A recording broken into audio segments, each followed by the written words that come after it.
Salut tout le monde, bienvenue au New Wind, un vent nouveau. Je suis Marguerite et aujourd'hui je suis honorée de recevoir Angon Guetta, qui est le responsable SFA au Gabon. Voilà, SFA c'est pour Stand for Africa, une organisation dont tous les deux nous faisons partie, qui vise à aider les jeunes du continent africain, à mettre à disposition une plateforme d'experts et de ressources en investissement, en réseau que nous avons ici et à l'international. Donc, SFA regroupe 21 pays dans le Gabon et c'est à l'occasion du sommet que nous allons organiser du 5 au 8 août 2021 aux États-Unis, à Houston, au Texas, que nous allons avoir une série d'une vingtaine d'interviews avec les leaders de SFA, histoire de nous faire connaître déjà, de vous présenter les personnes derrière cette organisation incroyable dont nous faisons partie.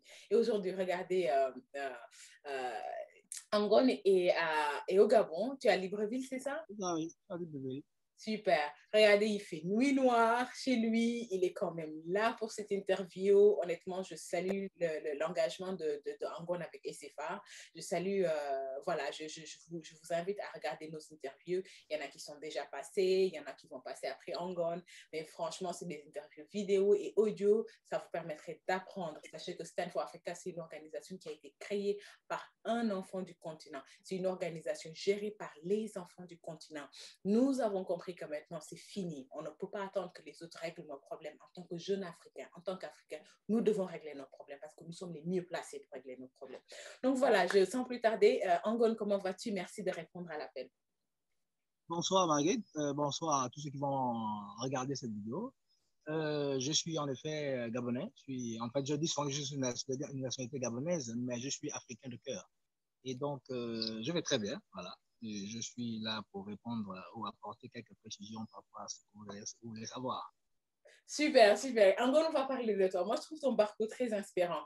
On s'est brièvement, on se rend compte dans les réunions en audio, on s'entend beaucoup parce qu'on est tous dans différents pays.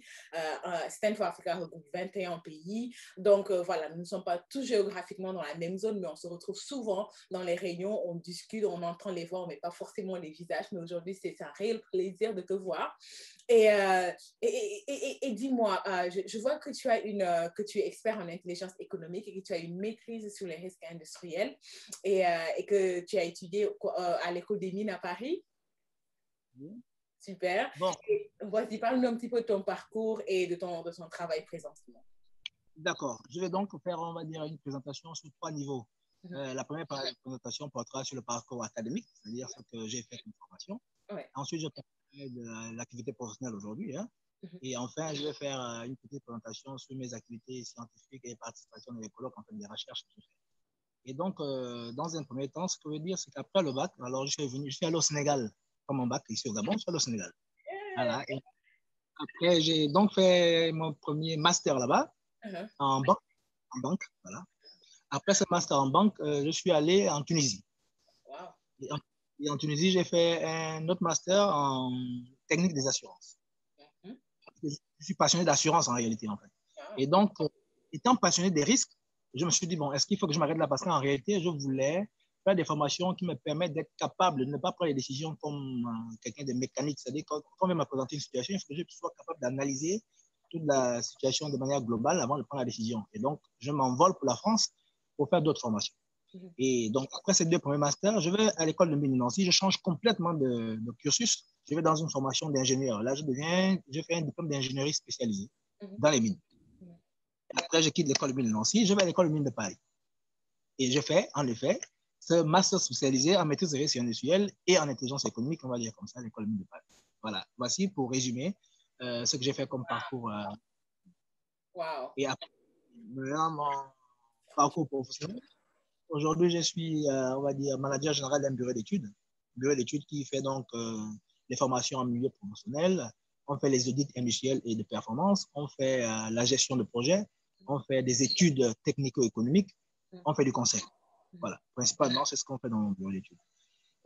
Puis, bon, j'ai occupé quelques fonctions dans les cabinets. J'étais chef de cabinet de ministre, chargé d'études de ministre dans les mines, l'industrie, environnement également, ministère de l'Environnement.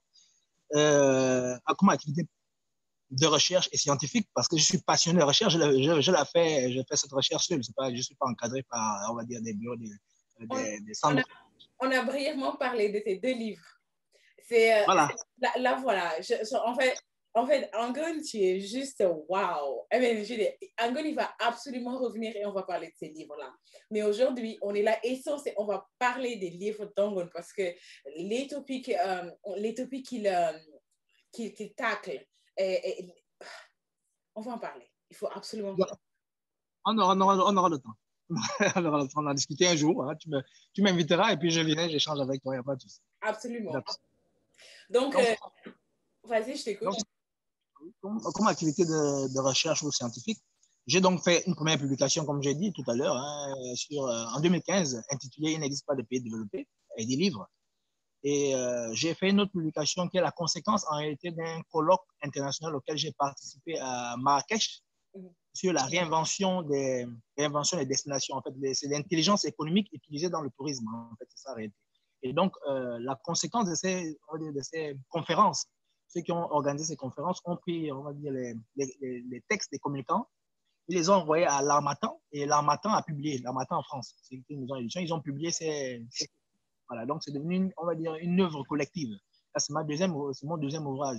Là, comme je disais, je suis en train de préparer le 3e qui porte sur la COVID-19, qui va sortir certainement en mai 2021. Et également, je vais déjà été panéliste dans plusieurs colloques.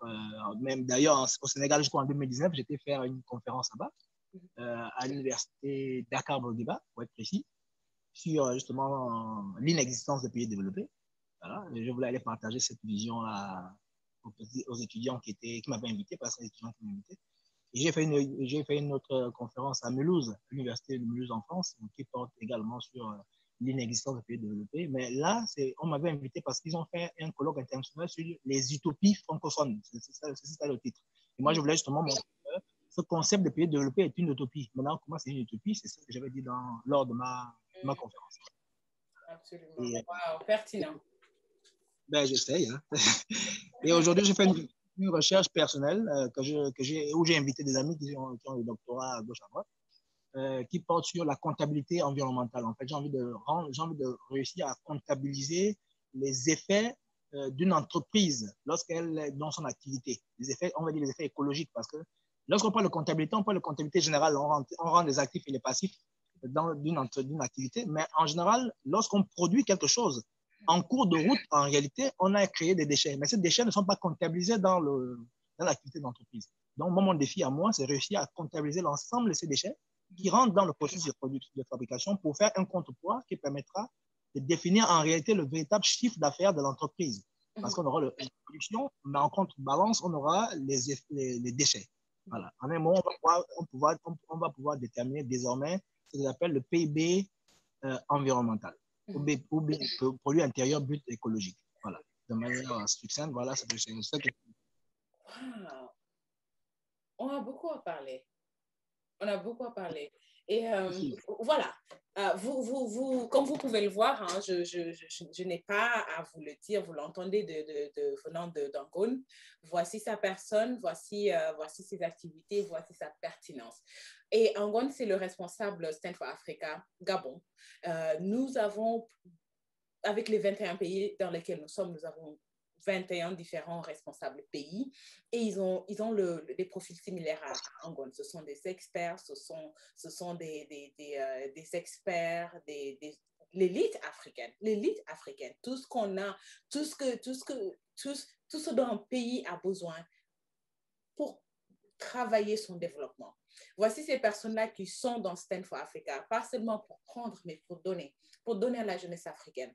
Nous sommes là pour vous donner, nous sommes là pour partager nos expériences. Nous mettons à votre disposition nos réseaux, nos connaissances, afin que l'Afrique puisse finalement amorcer son développement dans le bon sens. Donc voilà, du coup aujourd'hui, j'ai une toute petite question pour toi, Angon. Que fait Stand for Africa au Gabon? Comment est-ce que les activités se passent là-bas en ce moment? Comme je disais, bon, déjà, Centrafrique ou Centrafrique, avant d'aller sur ce que je disais déjà tout à l'heure, Centrafrica est une nouvelle organisation. Hein, et cette organisation, au moment où elle arrive au Gabon, où j'ai été, on va dire, retenu comme coordinateur général. Malheureusement, la COVID-19 également vient avec quasiment dans le même timing. Et donc, dans le monde entier, toutes les activités, on a appuyé sur le bouton pause. Voilà. Et donc, le monde s'est arrêté d'un coup et on a attendu. Et puis là, on essaie de réouvrir un peu les activités petit à petit. Malgré ça, certains pays comme le nôtre, pour être précis, continuent à être sur le bouton pause. Et donc, ça devient, c'est vraiment un peu difficile, mais on essaye malgré ça de mener quelques activités. Donc, moi, ce que j'ai fait, lorsque j'ai été retenu, on va dire, sélectionné comme coordinateur général, j'ai essayé de voir autour de moi quelles sont les personnes qui peuvent avoir cette capacité ou cette envie. C'est une question d'envie d'abord, c'est pas seulement la capacité, mais cette envie d'appartenir à cette vision-là, qui est pas une vision, et voir justement travailler ensemble pour réaliser cet objectif commun qui est de faire des Africains des personnes complètement indépendants et capables de porter haut le drapeau africain, parce que l'Afrique, pour moi, on doit avoir un drapeau, vraiment. Mais oui. Et on le fera avec, avec toi en tête, avec des leaders africains comme toi. Il n'y a pas moyen qu'on ne réussisse pas. Donc, je vois qu'il déjà, et que moi, ça fait très, très sombre. On commence à manquer de la visibilité. Et j'ai même vu des éclairs. Je ne veux pas que la pluie se tombe dessus. Donc, voilà, on va... Et aujourd'hui... J'ai choisi de faire l'interview dehors à l'air libre parce que, bon, déjà, dehors, à l'intérieur, j'ai des enfants qui m'ont venu crier papa, donc je vais me mettre. Non, moi aussi, j'en ai 4 ans, mais voilà, nous sommes parents, voilà. En tout cas, moi, je te remercie pour, oh my gosh, Devotion, pour cette...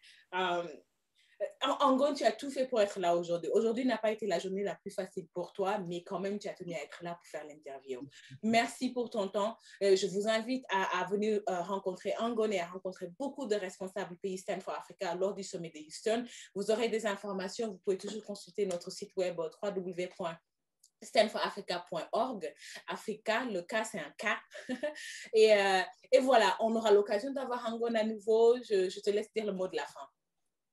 Je vais terminer par ce que j'ai l'habitude de dire à ceux qui sont ici, c'est-à-dire que le président Obama à l'époque avait dit que le destin de l'Afrique se trouve entre les mains de la jeunesse africaine.